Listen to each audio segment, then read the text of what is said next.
Hi, everyone. This is the chapter 18, reading to Charlotte's Web. I'm just so excited about getting to the end of this book. We only have like this much to read, my friends. We're almost there. I want to also remind you that we want to make sure we are writing our responses in Google Classroom if you're able to. It's very important that way we make sure that we are getting your assignments. If you are still unable to get onto Google Classroom or you don't have the technology for it, as long as you're doing it and sending your teacher a picture, that's good enough. But please make sure that you are responding onto Google Classroom as much as you can, okay? Okay, I'm gonna go ahead and share my screen with you and get your paper and pen ready so we can jump into our reading of the chapter and take a look at these new words. There's not too many in this chapter, but I have a couple to share with you, okay? Let's see. So in this chapter, I saw these three words that I thought, you know, these are some words that maybe they wanna, you know, so they can make that picture in their head. So I have these three words. The first one is keen. Keen means highly developed sense. So for example, if you have really, really good eyesight, you can say, my eyes are keen, or I have a keen eyesight. Okay, so very, very sharp. Gambling machine, if you guys have been to Vegas, or if you haven't, a gambling machine looks something like that. So it's where you play slots, you put money into it and you roll, and it's kind of like you play for money, and it's like you either win or you lose. It's kind of like a chance you're taking. Starry sky. So I found this picture is very beautiful. It's just a dark sky with you see the light from the stars coming through there. So that's what you'll hear it in the chapter as I'm reading it. Starry sky. Okay, so let's get back to our reading. And let's hear and listen to what happens in this chapter. Okay, here we go. In the cool of the evening, when shadows darkened the fairgrounds, Templeton crept from the crate and looked around. Wilbur lay asleep in the straw. Charlotte was building a web. Templeton's keen nose detected many fine smells in the air. The rat was hungry and thirsty. He decided to go exploring. Without saying anything to anybody, he started off, sorry. Bring me back a word, Charlotte called after him. I shall be writing tonight for the last time. The rat mumbled something to himself and disappeared into the shadows. He did not like being treated like a messenger boy. After the heat of the day, the evening came as a welcome relief of all. The Ferris wheel was lighted now. It went round and round in the sky and seemed twice as high as by day. There were lights on the midway, and you could hear the crackle of the gambling machines and the music of the merry-go-round and the voice of the man in the Beano booth calling numbers. The children felt refreshed after their nap.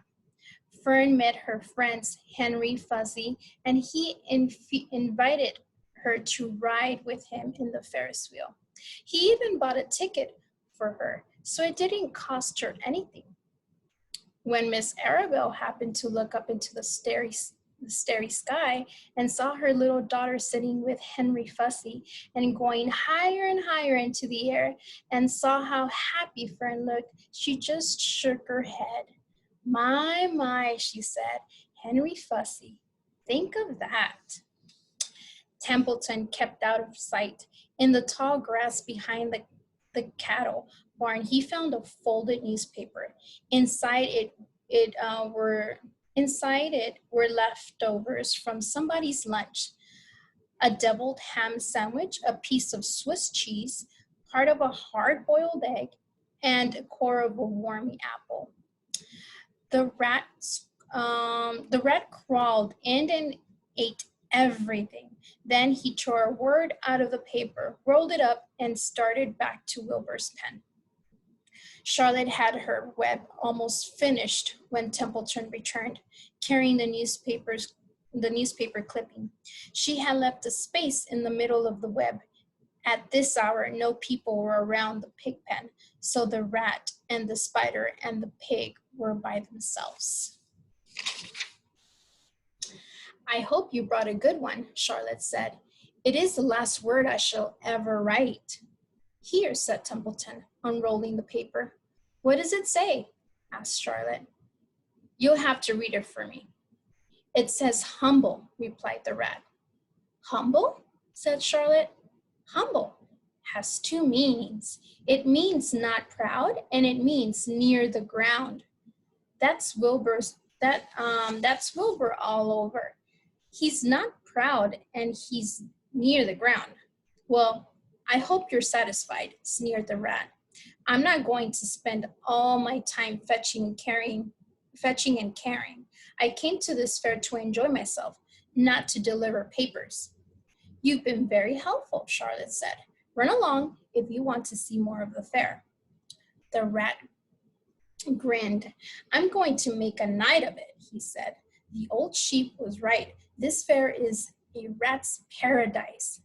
What eating and what drinking, and everywhere good hiding and good hunting. Bye-bye, my humble Wilbur. Fare thee well, Charlotte, ye old schemer. This will be a night to remember in a rat's life.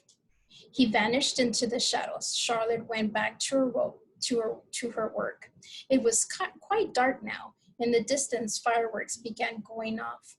Rockets scattering fairy balls in the sky. By the time the Arabelles and the Zuckermans and Lurvy returned from the grandstand, Charlotte had finished her web. The word humble was woven neatly in the center. Nobody noticed it in the darkness. Everyone was tired and happy. Fern and Avery climbed into the truck and lay down. They pulled the Indian blanket over them. Lurvy gave Wilbur a forkful of fresh straw. Mr. Arabelle patted him. Time for us to go home, he said to the pig. See you tomorrow. The grown-ups climbed slowly into the truck, and Wilbur heard the engine start and then heard the truck moving away in low speed. He would have felt lonely and homesick had Charlotte not been with him.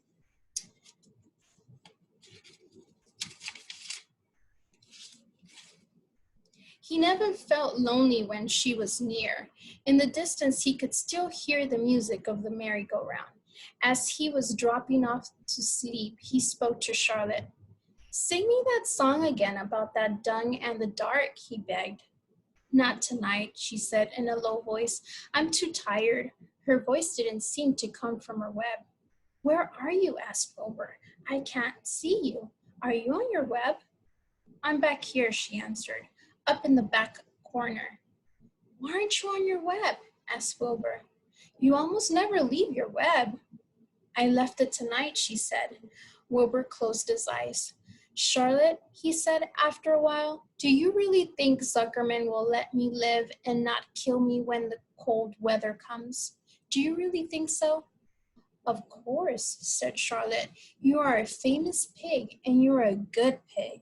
Tomorrow you will probably win a prize. The whole world will hear about you. Zuckerman will be proud and happy to own such a pig. He had nothing to fear. Wilbur, nothing to worry about. Maybe you'll live forever. Who knows? And now go to sleep. For a while, there was no sound. Then Wilbur's voice. What are you doing up there, Charlotte?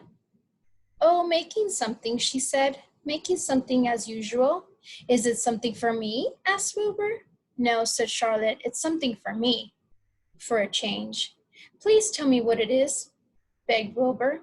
I'll tell you in the morning, she said. When the first light comes into the sky and the sparrows stir and cows rattle their chains, when the roosters crow and the stars fade, when early cars whisper along the highway, you look up here and I'll show you something. I will show you my masterpiece. Before she finished the sentence, Wilbur was asleep. She could tell by the sound of his breathing that he was sleeping peacefully, deep in the straw. Miles away at the Arabelle's house, the men sat around the kitchen table eating a dish of canned peaches and talking over the events of the day.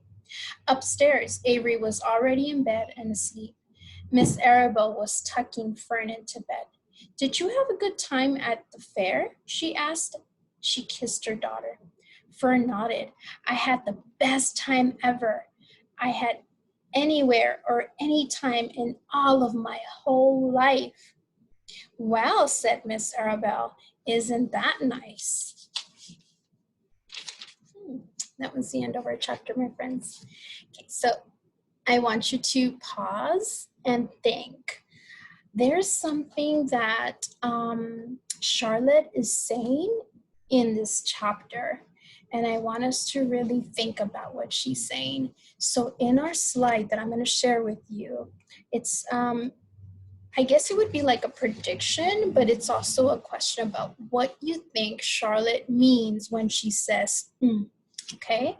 So get your pencil and pen ready so you can go ahead and write your response. So let me go to our next screen. So I pre-wrote something already. So I titled it on top, Important Lines from the Chapter. So this is something that I was reading. I was like, Charlotte is trying to tell us something in this chapter.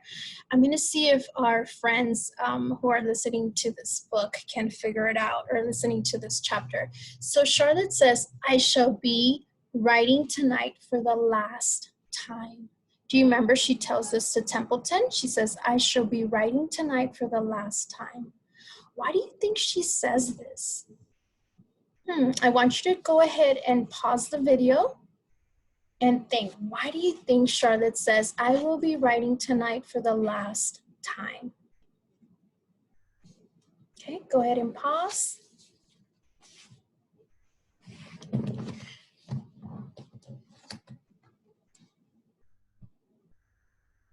Okay, so if you're back, I'm gonna write down what I think is happening, or maybe even a prediction, right? I think Charlotte is saying this because, so I want you to go ahead and make sure that you send me your response, and then I'll let you guys know what I think is happening. Also make a prediction, right? Maybe she's saying this because, right? So make that prediction. What do you think is gonna happen? Okay, and textual evidence, I'm gonna go back to typing in chapter 18, okay? In chapter 18, Charlotte tells Templeton that this would be the last time she writes a word in her web, right? And if you recall, chapters prior, she also mentioned something, right, in her chapters when Wilbur was being recognized, and she mentioned that she was going to save him. She also mentioned that she just had a certain amount of time, right, a certain amount of time to do this. So there's a lot of things that are happening there, and I want you to really think about what's going to happen, why, right? Why is she saying these things? And then finally, write down, this makes me think that, this makes me think that it could be the writer, right? This makes me think that E.B. White is trying to give us a clue, right? This is the writer, the author of the story. Or this makes me think that Charlotte, you can decide what you want to write on there. And then go ahead and make sure you send this picture to your teacher. If you don't write it in your Google Classroom responses, fine. So then I also want you to think, after listening to the chapter, what would be the perfect title? What would you title this chapter, right?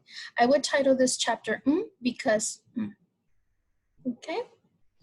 When you're done with that, I'm going to show you my summary. Make sure you write your summary as well. I wrote the word humble. That's the last, or the word that Charlotte says that's the last word she's going to be writing in her web. So I drew it out, and then I went ahead and wrote my summary. Okay, let me just read the summary really quick to you, and you can come up with your own summary. Remember, you don't want to be copying my summary, right? So here is the summary. So it says, while everyone was enjoying themselves, Templeton decided it was time for him to explore. The night had fallen and it was dark enough for him to creep around and not be seen. Charlotte asked him to bring back a word she could web onto her web. She mentioned it would be the last word she would be weaving for Wilbur. Templeton later returned with a cut out of the word humble. Charlotte began to work, and by the time the Zuckermans and Mr. and Mrs. Avery returned, she was done. They didn't notice it because it was dark out. Mr. Zuckerman said I lost my place, sorry. Mr. Zuckerman said his goodbyes and told Wilbur he would see him tomorrow. Before Wilbur goes to sleep, he asks Charlotte if Mr. Zuckerman will continue caring for him and not kill him. Charlotte assures him that everything will be okay, and she retrieves to work on her masterpiece. Remember, she tells him that she's working on a masterpiece. Okay. Nice, guys. I hope you enjoyed this chapter. Let's start thinking and predicting of what you think is going to happen in the end of the story. But check and see, or go ahead and complete your work on why do you think Charlotte is saying this? This is the last word I'll be writing in for Wilbur. Those were her words. All right. See you next time, guys. Thank you.